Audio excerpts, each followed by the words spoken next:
Welcome to the Classroom Narratives Healing and Education podcast, the space where education meets resilience. I'm Dr. Joey Weisler, and in each episode, we dive deep into the personal stories of educators, students, leaders, and frontline advocates who are navigating the complexities within modern education. Whether you're just starting your teaching journey or are a seasoned professional looking for inspiration, we'll explore how to foster meaningful change, prevent burnout, and build trauma-informed communities within our schools. Now, let's take a seat at the front of the classroom as we get started. Welcome to the Classroom Narratives Healing and Education podcast, where we explore stories of resilience, healing, and transformation in education. Today, I am deeply honored to be joined by Dr. Scott Poland, an internationally renowned expert in school safety, suicide prevention, and crisis intervention. As a professor at Nova Southeastern University and the co-director of its Suicide and Violence Prevention Office, Dr. Poland has dedicated his life to supporting communities through some of their darkest moments, and his work has brought him to the forefront of critical conversations following tragedies like the Parkland school shooting and in the ongoing fight against youth suicide. So, Dr. Poland, big thanks for joining us today. It's such an honor to have you with us. My pleasure. So I wanted to begin our conversation, Dr. Poland, by asking that you have worked very closely with the Parkland community in the aftermath of its shooting. And I wanted to know if you could share some of the key lessons learned directly from Parkland alone in supporting educators, students, and families through their traumas. Well, I certainly can. And with a colleague, we did a short book on school shootings, lessons from the United States. And in particular, recommendations that I've made numerous times after school shootings are to designate somebody as a recovery coordinator, somebody who will focus on that district-wide, make that their sole job, and probably there are immediately characteristics that would come to mind about who would be good at that. Also, do not turn down any sources of assistance. Realize you are in this for the long haul, and it will probably take many political twists and turns. And focus on helping all of the adults first, helping parents understand typical reactions that children have to a tragedy. They regress academically, behaviorally, have nightmares, sleeping problems, and worries about the future. Those aren't the unusual. Those are pretty much every kid will have some of those. And then help the school staff so that they are ready to really focus on helping students, listening to students, focus slowly on, everybody trying to move forward and find some of those keys to resiliency. And one of my recommendations was to move trailers onto the campus. Project SERVE, Schools Emergency Response to Violence money. You're going to get a lot more mental health staff, but they need a confidential place to be working with staff, students, and families that were affected by the tragedy. And one thing I'm concerned about, Joey, is that decades ago, schools reopened a lot quicker. We've had a tendency in recent years for the administrators to close the school for a week, 2 weeks, maybe even almost a month in Oxford, Michigan. And that largely leaves students to their own devices because the parents get up and go to work. And kids are often almost desperate to get back into a routine, be with all their friends, classmates, and be with the teachers. One of the other things I've seen happen is that there's often a lot of very well-meaning volunteers, but I've had some Parkland students say that it was like they just kept changing my counselor. And I felt like I was starting over with a new person time after time. And I'm a big fan of the Eagle's Nest and all the community work. And reality, somebody should be writing all this up in a way that the next school that has a mass shooting would have a little more insight into what worked the best in previous locations. There was a time period where the U.S. Department of Education, I was asked, who do I think would be a good principal that I'd met responding to school shootings that could be working for the department and being a consultant and helping the next school principal that experienced a mass shooting. And that was done for a while, but I'm not aware that that's being done anymore. And people like Bill Bond from Paducah, Frank DeAngelis from Columbine, the experience they went through, they could be of so much support to the next school.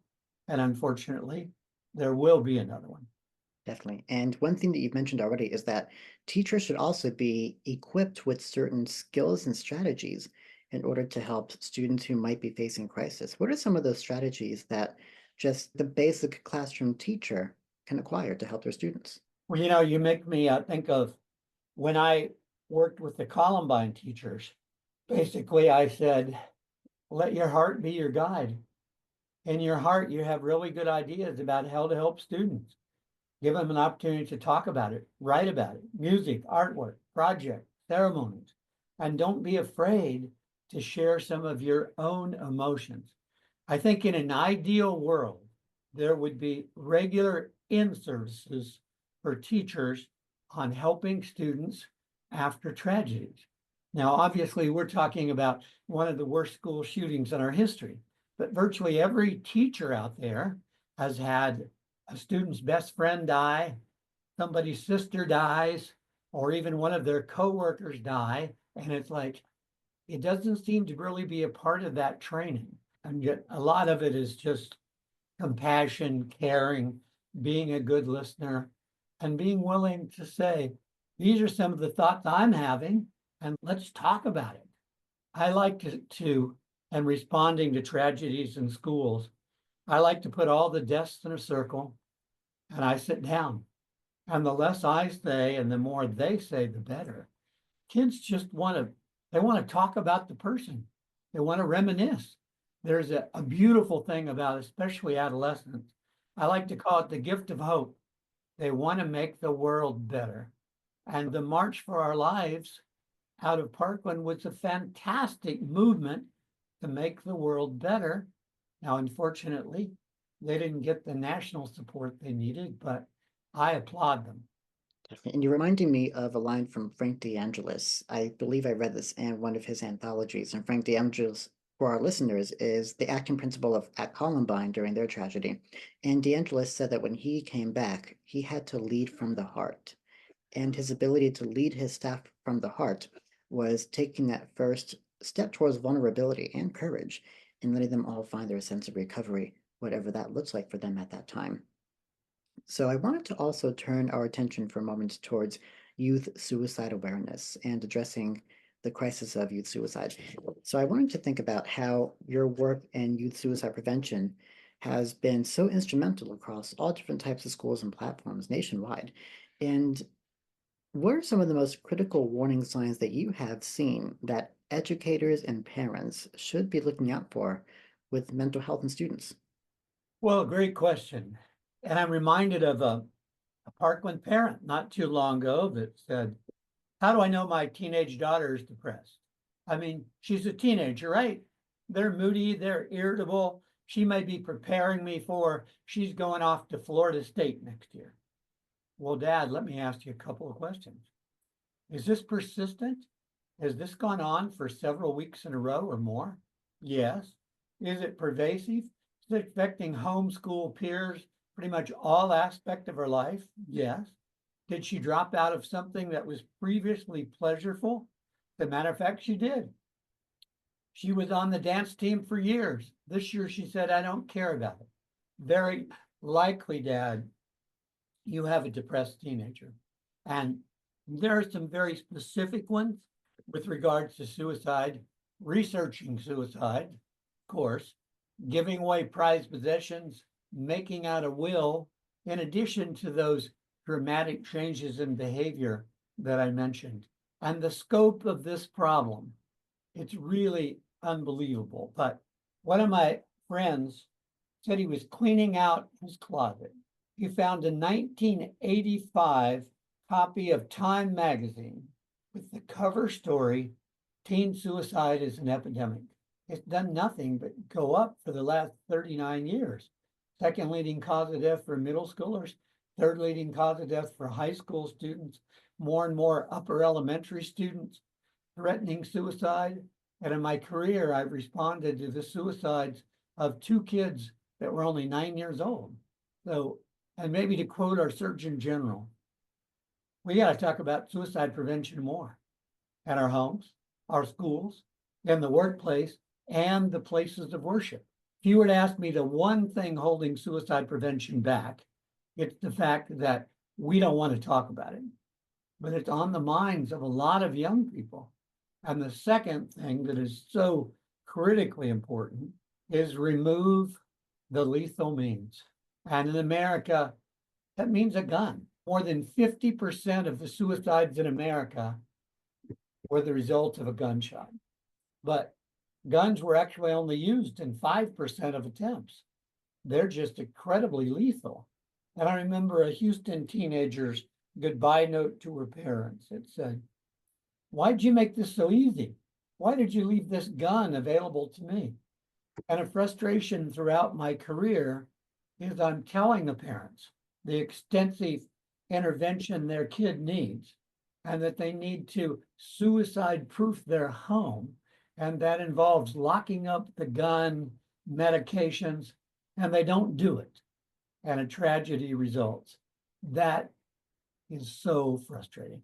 So, for places like schools where it is still seemingly taboo to approach that conversation, how can it be done? Well, unfortunately, our state has no mandates for suicide prevention in schools. About 25 states do. Florida does not. Florida does have a certification program that actually helped develop a decade ago. Building principals could decide to have their school become suicide prevention certified. It would involve basically 2 hours of training for all the staff. So in 10 years, how many Florida schools have gotten certified? The last figure I had was a total of 66. My estimate is we have more than 5,000 public schools in Florida. So I'm being very frank today. It's school administrators and superintendents that are holding back suicide prevention in the schools. They really don't know much about it. They're afraid of the topic. And having been at this for 40 years, if there's any choice of the training session, they're not going to come into mine. They're going to go to anything else. But I do believe that if they come into my session on suicide prevention, I will hold their attention. The problem is getting them into the room.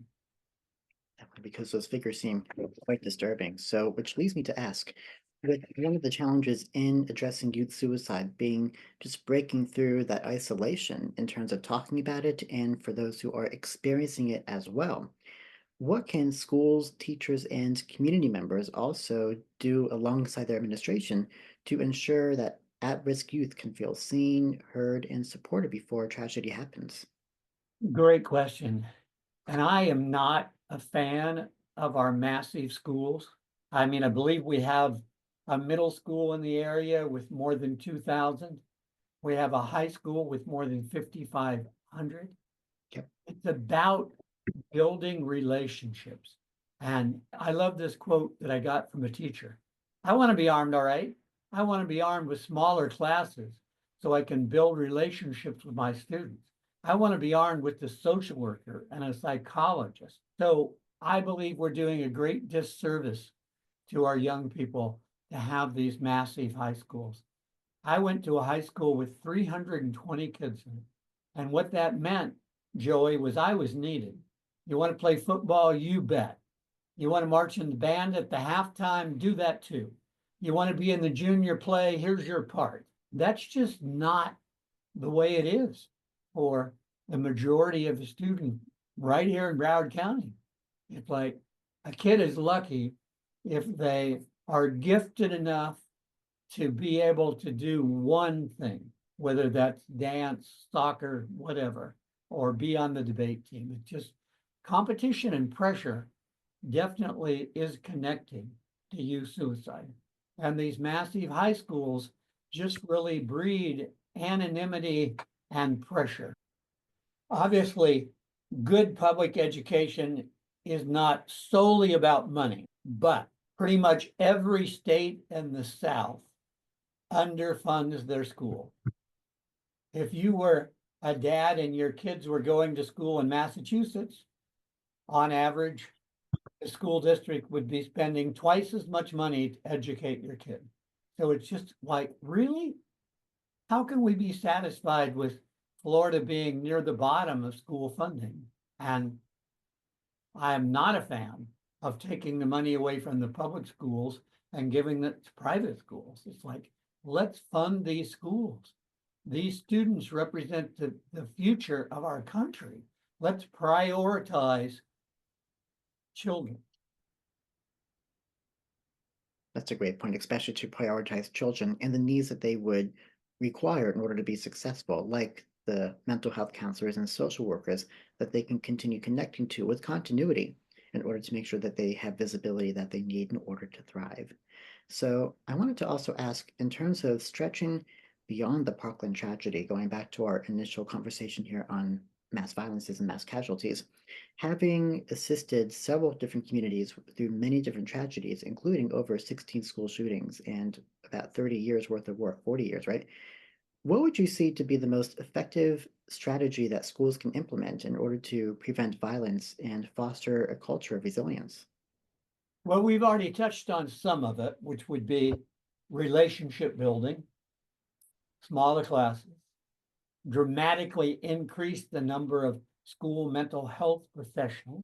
Then, maybe a really great frustration is that most school shootings should have been prevented. The Secret Service study, 81% of school shooters told at least one person what they were going to do. And how do we end what I like to call the conspiracy of silence that allows suicidal, homicidal statements to go unreported to adults?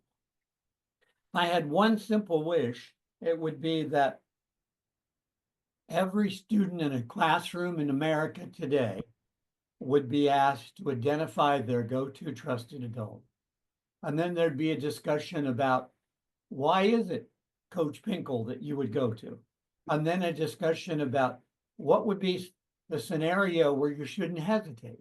And I think we would unfortunately identify that a lot of students don't have that go-to trusted adult at school.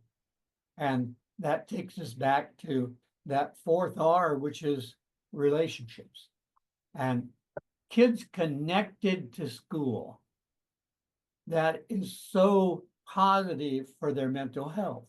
And if we were to start looking closely at most of our school shooters, they weren't playing on a basketball team. They weren't in the band. They were disconnected and disillusioned. And every school has those. I love this quote that I got from Craig Scott, who survived being under the library table at Columbine, and he lost his sister, Rachel. He said, "In our schools, we must reach the unreachable." And I want to give you an example of something that I did to try to reach more students. In my previous school job in Houston, Texas, I raised the money and I built and ran 4 ropes courses, basically adventure-based counseling and getting kids out working on problem solving and trust and communication. And I had more than 100,000 students participate in 14 years. We got a new administrator, Joey. He closed the program. Never even visited, didn't even know what he closed. That has a lot to do with why I'm sitting here at NSU. But there's nothing stopping schools from getting a lot more creative and adding programs and figuring out a way to reach more students. I think those schools that we built should basically be used the majority of the day and evening in some way to serve the students and the community. I also think we send kids home from school way too early. We send them home to empty houses, and there's a lot of potential to get in trouble. It's like we should lengthen that day and have a wide choice of after school activities for everybody. Agreed. And so, what would you say could be one takeaway that our listeners could walk away, especially our listeners who are in positions of leadership or power? What could be one takeaway that they could walk away with from our conversation today? Well, one of my main recommendations about school safety is to have a task force. And first, the most basic thing, let's survey our staff and students. Let's find out about connections, about safety, about bullying. And I'm going to quote my previous superintendent. You know what he said to me, Joey? He said, Scott, if we were to survey these students and teachers, and if there was a problem, well, we'd be held accountable to do something about it. Permission to survey them is denied. So I like to say school safety is an inside job. And when my wife was a high school principal, she had every homeroom elect a school safety representative, and she met with them every week. And she had a script for the homeroom teachers at least 2 days a week to talk about contemporary issues and safety. And here's a really basic question. If a parent were to call the Broward superintendent's office today and say, hey, I have some ideas about school safety, would those ideas be welcomed, or would they just immediately be turned away? So that task force should involve school staff, students, and parents. And I am pretty doubtful that a task force recommended walk-through metal detectors, because that's not what the research supports. But that's what we're doing now in all the Broward high schools, walk through metal detectors. I'm concerned that we give kids the message that they are unsafe in possibly the safest place they possibly go. Joey, most kids in America get murdered at home or on the streets. And of course, one school shooting is one too many. But we need to be careful with some of the messages we are giving. And too much of the money, in my opinion, is going to hardware measures. Hardware measures are a school resource officer, a surveillance camera, a metal detector. Where is the focus on more mental health personnel, more anger management, conflict resolution, learning to basically manage emotions? Where is all of that? So we need a balance between hardware measures and software measures. Which almost seems to echo this idea of proactive strategies versus reactive strategies. It sounds like the metal detector is more of a reactive strategy or a reaction to a crisis when there could have been other steps to have implemented before the crisis as a way to be proactive. So what does the research support, now that you mentioned it, in terms of being proactive with those types of measures? Well, Tell us again. I'm a really big fan of the Violence Project. They've done a lot of research, and basically the research does not support active shooter drills. Basically, you're running students through a drill, and the most likely school shooter is one of your own students. So you're basically teaching them exactly what you're doing. So the research supports some things like identify a hard corner in the classroom and keep that free of stored materials. It's the corner furthest away from the doors and windows. The research supports safety audits with local police, locking all but the front door, maybe even having 2 sets of doors. So somebody comes in the first door, then they're being interacted with before they're allowed to go in another door. And the research supports the anonymous tip lines. Here in our state, I always like to ask students, what's Fortify Florida? And sometimes I'm a little disappointed that they don't know what it is or how it works. And We need Fortify Florida posters up on the hallways. And the bottom line, in my opinion, Florida was really behind the times with School Safety Center. Texas has had one, a very well-funded one for 30 years. Florida created its first Office of School Safety only after Parkland. And admittedly, they have done great things, but that should have been in place decades ago, as it was in Texas and in a lot of other locations. And you mentioned Fortify Florida. That's a great resource for our guests to know about. So tell our listeners a little bit about what Fortify is and what they can do with it. Well, it's an anonymous reporting system, and you put the app on your phone, and something not quite right, somebody's made threatening statements. Maybe there's supposed to be a big fight after 6 period today in a parking lot. You can just, that tip goes right in, and it's of course monitored 24 hours a day, and school officials and school resource officers are immediately alerted, and many tragedies could be prevented. And here's something I'd like to say to your listeners. It's pretty simple. It's like, you got to talk to your children. You got to let them know that you cannot even make a joke about a school shooting. It doesn't matter that you don't have a weapon, you aren't trying to get a weapon, you don't even have grudge or motivation. If you say something stupid and impulsively about a school shooting, you're going to be hammered. And by the way, kicking students out of school is not the answer. Effectively, Parkland got rid of Nicholas Cruz, but he came back. So it's like, where's the next level of intervention? And at the simplest level, couldn't we all agree that school students do not need access to guns unless supervised by their parents?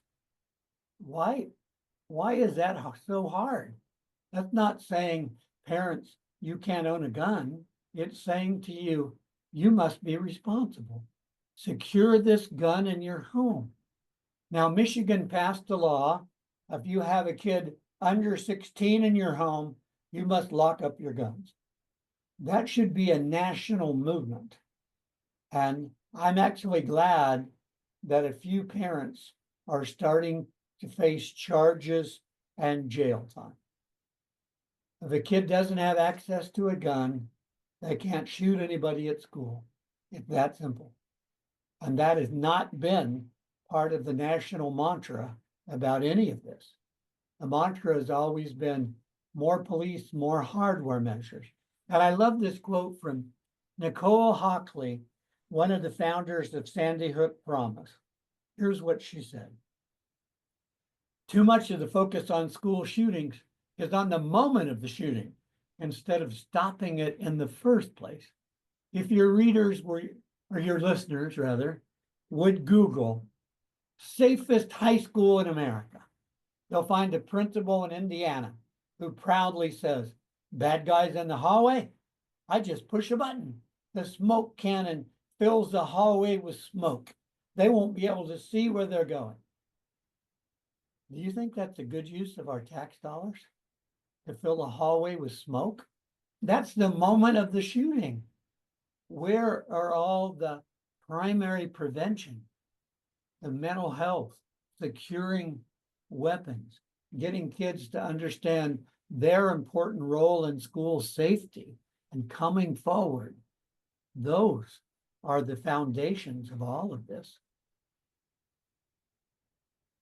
Well, I definitely want to share more about Fortify in our show notes, so I encourage our viewers to go visit that link that will be available for more information about what the Fortify app can do, especially for those of us local here to Barrow County, Florida, where we are filming today. And Scott, for our last question, I wanted to talk about how, again, some of our local listeners are out of Florida here. And so what can you tell us about the Suicide and Prevention Office at Nova Southeastern University? And for those that might be struggling, where can they find help and support? Well, thank you for letting me talk about our office. And, I want to applaud Nova. I think if you started searching in other universities and you were trying to find who's in charge of suicide prevention, I think you'd be pretty frustrated. So here we do have an office. It's a small part of my job.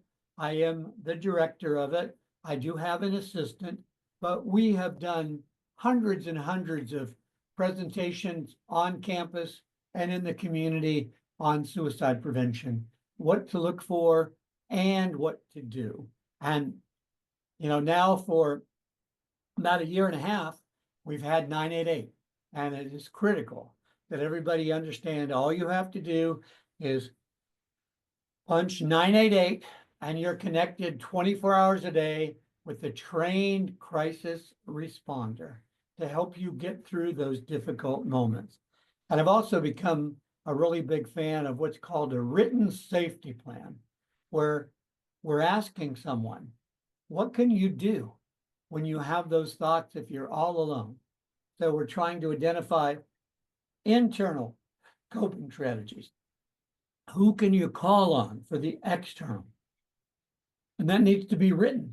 And there's a safety app, for example, and our mental health professionals need to be following up and making sure that young people still remember that plan. They took a picture of it on their phone. They are using the safety, or there's another one called the Calm app.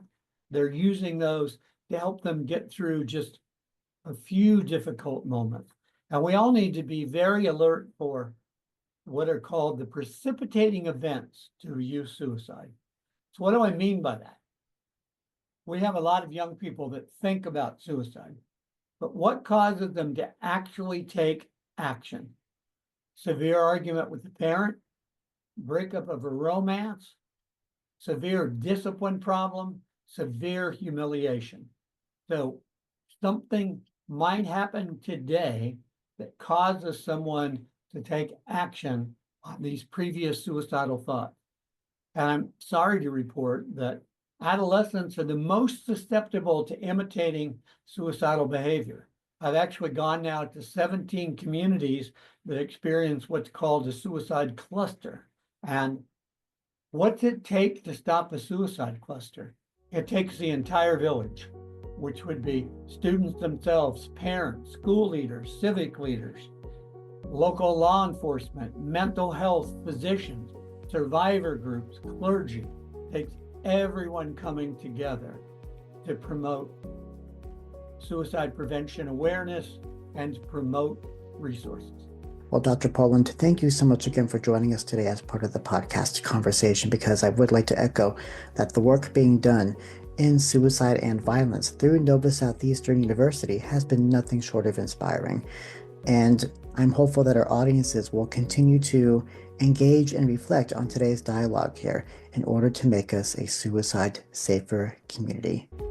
Thank you for joining us on the Classroom Narratives Healing and Education podcast. If today's episode inspired you or made you think differently, I'd love to hear from you. Drop a comment or review wherever you listen to podcasts, and stay connected with us on the @Classroom Narratives podcast over Instagram and Facebook. Remember, together we can transform our scars into stars in education, one conversation at a time.